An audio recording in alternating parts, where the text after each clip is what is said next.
திருப்பரங்குன்றத்தில் தடையை மீறி போராட்டம் நடத்தப் போவதாக இந்து அமைப்புகள் அறிவித்ததால் போலீசார் குவிப்பு. மலைக்கு செல்ல இன்று ஒரு நாள் பக்தர்களுக்கு அனுமதி கிடையாது எனவும் திட்டவட்டம்.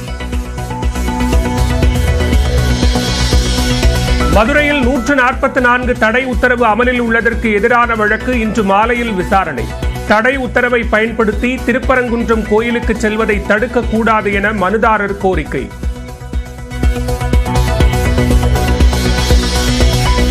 $63,000 நோக்கி கிடுகிடுவென உயரும் தங்கம் விலை. ஒரே நாளில் சவரனுக்கு $840 அதிகரிப்பு. மசோதாக்களுக்கு ஒப்புதல் அளிக்காத ஆளுநருக்கு எதிரான வழக்கு உச்சநீதிமன்றத்தில் இன்று விசாரணை. பல்கலைக்கழக மானியக் குழுவை எதிர்மனுதாரராக சேர்த்து புதிய மனு தாக்கல் செய்த தமிழ்நாடு அரசு. கும்பமேளாவில் பங்கேற்று நாளை புனித நீராடுகிறார் பிரதமர் மோடி. ஆற்றில் படகிலும் பயணிக்கிறார். டாடா ஸ்டீல் டெஸ்ட் தொடரில் சாம்பியன் பட்டம் வென்ற பிரக்ஞானந்தா சென்னை திரும்பினார். விமான நிலையத்தில் உற்சாக வரவேற்பு.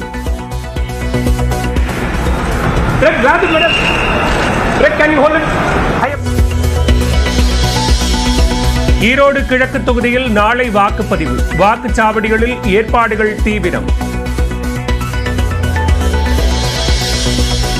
டெல்லி சட்டப்பேரவை தேர்தலுக்கான பரப்புரையும் நிறைவு. நாளை வாக்குப்பதிவு நடைபெற உள்ள நிலையில் துணை ராணுவ படையினர் கொடி அணிவகுப்பு.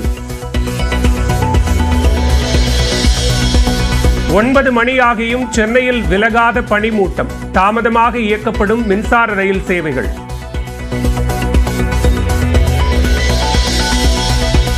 சென்னையில் கடுமையான பனிமூட்டம் காரணமாக வேறு மாநிலங்களுக்கு திருப்பிவிடப்பட்ட 6 விமானங்கள். டெல்லி, மதுரை, கோவை, தூத்துக்குடி, விஜயவாடா, அந்தமான், லண்டன், சிங்கப்பூர் செல்லும் விமானங்களும் தாமதம். சென்னை புறநகர் பகுதிகளிலும் பனிமூட்டம் நிலவியது. எதிரில் வரும் வாகனங்கள் தெரியாததால் முகப்பு விளக்குகளை எரியவிட்டபடி சென்ற வாகன ஓட்டிகள். திருப்பதியில் ரத சப்தமி உற்சவம் கோலாகலம். தங்க சூரிய பிரபை வாகனத்தில் எழுந்தருளிய மலையப்ப சுவாமி.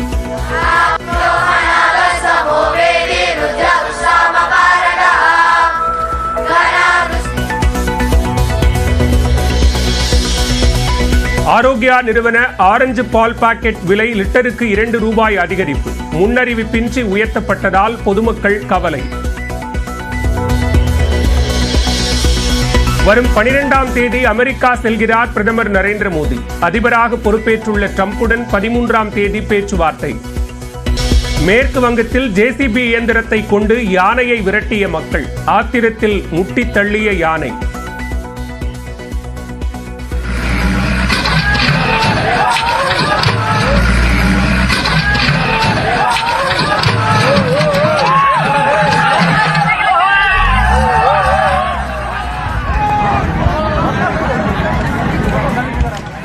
செஸ் உலக கோப்பைக்கு தயாராவதற்கு டாடா ஸ்டீல் சாம்பியன்ஷிப்பின் வெற்றி உத்வேகம் அளிப்பதாக பிரக்ஞானந்தா கூறியுள்ளார்.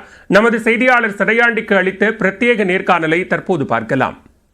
டாடா ஸ்டீல் மாஸ்டர் செஸ் டோர்னமெண்ட்ல தமிழ்நாட்டை சேர்ந்த பிரக்ஞானந்தா சாம்பியன் பட்டம் வென்று சாதனை நிகழ்த்தியிருக்கிறார். நம்மோடு இணைந்திருக்கிறார், அவரிடம் பேசலாம். வணக்கம். முதற்க நியூஸ் 18 தமிழ்நாடு சார்பாக வாழ்த்துக்களை தெரிவிச்சுக்கிறோம். Tata steel master final tie பிரேக்கர்ல நீங்களும் குக்கேஸும் பல பரீட்சை நடத்தினீங்க. எதிர்பார்த்த ஒன்று தானா? குக்கேஷோட அந்த ஃபைனல் மேட்ச் விளையாடுறது எப்படி இருந்துச்சு? ஓகே, இந்த டோர்னமெண்ட்ல எல்லாருமே ஸ்ட்ராங் பிளேயர். ஸோ டோர்னமெண்ட் போகும்போதே அதை எதிர்பார்க்கல. பட் ரொம்ப பெருமையாக இருந்துச்சு. ஏன்னா அங்கே போய் நம்ம 2 இந்தியன் பிளேயர் 2 தமிழ்நாட்டு பிளேயர் கடைசியில் டை பிரேக் ஆடி 2 பேருக்கும் தான் சான்ஸ் இருந்துச்சுன்னும் போது லைக் எனிவே நமக்கு தான் ட்ராஃபின்ற மாதிரி இருந்துச்சு. ஸோ அது ஒரு பெருமையான விஷயம். அண்ட் ஐ திங்க் ரொம்ப டஃப்பான ஈவெண்ட். அண்ட் கடைசியில் இந்த மாதிரி ஒரு எக்ஸைட்டிங் ஃபினிஷ்ன்றது ஐ திங்க் ரொம்ப ஆப்டாக இருந்துச்சு. லைக் எப்படி டோர்னமெண்ட் கண்டிப்பாக டை பிரேக்கரில் 2 மேட்ச்மே ஒயிட் பீஸில் நீங்கள் win. First match lose, second match win, third match அந்த டெசிஷன் மேட்ச்லேயே வின்னு. ஸோ ஒயிட் பீஸ் உங்களுக்கு ரொம்ப ஹெல்ப்ஃபுல்லாக இருந்துச்சுன்னு ஃபீல் பண்ணுறீங்களா? தேர்ட் மேட்ச் ஏன் எப்படி உங்களுக்கு ஒயிட் பீஸ் வந்துச்சு? இல்லை, அது ட்ரா ஆஃப் லக்ஸ் தான். பேசிக்கலி டாஸ் மாதிரி தான்.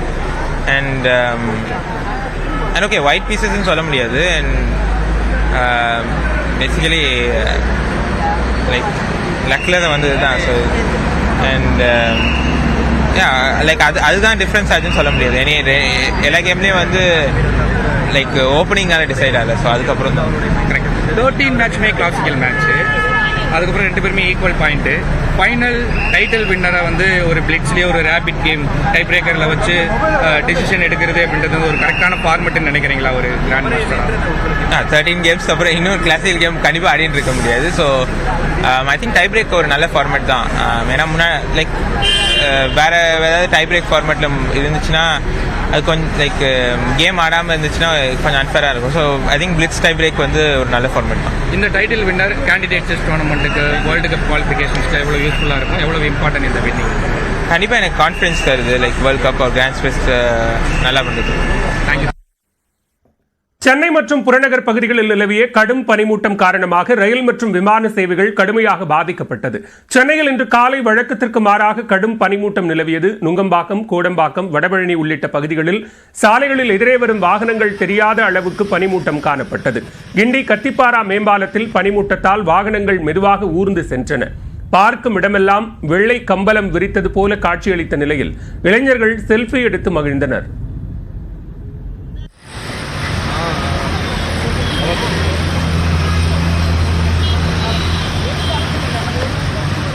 புறநகர் பகுதிகளான சோழிங்கநல்லூர், செம்மஞ்சேரி, ஒட்டியம்பாக்கம், சித்தாலப்பாக்கம், பள்ளிக்கரணை உள்ளிட்ட இடங்களிலும் அதிகாலை முதலே அதிகமாக பனிமூட்டம் இருந்தது. சாலையில் செல்லும் வாகனங்கள் முகப்பு விளக்குகளை எரியவிட்டபடி சென்றன. வடசென்னையில் பாடி, கொரட்டூர், கொளத்தூர் உள்ளிட்ட பகுதிகளில் கடும் பனிமூட்டம் நிலவியது. சென்னை திருப்பதி தேசிய நெடுஞ்சாலையில் வாகனங்கள் மெதுவாக ஊர்ந்து சென்றன. செங்கல்பட்டு மாவட்டத்தில் மேல்மருவத்தூர், மதுராந்தகம், மறைமலை நகர், கூடுவாஞ்சேரி, வண்டலூர் உள்ளிட்ட பகுதிகளிலும் பனிமூட்டம் கடுமையாக இருந்தது. செங்கல்பட்டிலிருந்து கடற்கரை மார்க்கமாக செல்லும் புறநகர் ரயில்கள் தாமதமாக இயக்கப்பட்டதால் அலுவலகம் செல்வோர் சிரமத்திற்கு ஆளாகினர்.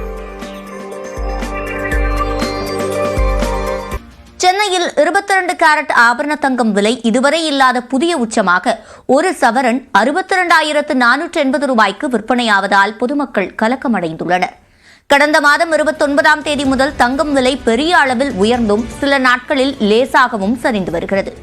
மத்திய பட்ஜெட் அறிவிக்கப்பட்ட அன்று தங்கம் விலை முதல் முறையாக 62,000 ரூபாயை கடந்தது. திங்கட்கிழமை தங்கம் விலை சவரனுக்கு 680 ரூபாய் குறைந்து 61,640 ரூபாயாக விற்பனையானது. இந்த சூழலில் இன்று 22 கேரட் ஆபரண தங்கத்தின் விலை சவரன் 840 ரூபாய் உயர்ந்து 62,480 ரூபாயாக விற்கப்படுகிறது. 1 கிராம் தங்கம் 105 ரூபாய் உயர்ந்து 7,810 ரூபாயாக உள்ளது. வெள்ளி விலை கிராமுக்கு 1 ரூபாய் குறைந்து 106 ரூபாயாகவும், கட்டி வெள்ளி விலை கிலோ 1000 ரூபாய் குறைந்து 1,06,000 ரூபாயாகவும் விற்கப்படுகிறது. தங்கம் விலை தொடர்ந்து எட்ட முடியாத அளவுக்கு உயர்ந்து கொண்டே செல்வதால் நடுத்தர வருவாய் உள்ள குடும்பத்தினர் கலக்கமடைந்துள்ளனர். திருவாரூர் மாவட்டத்தில் 3வது நாளாக கடும் பனி நிலவியது.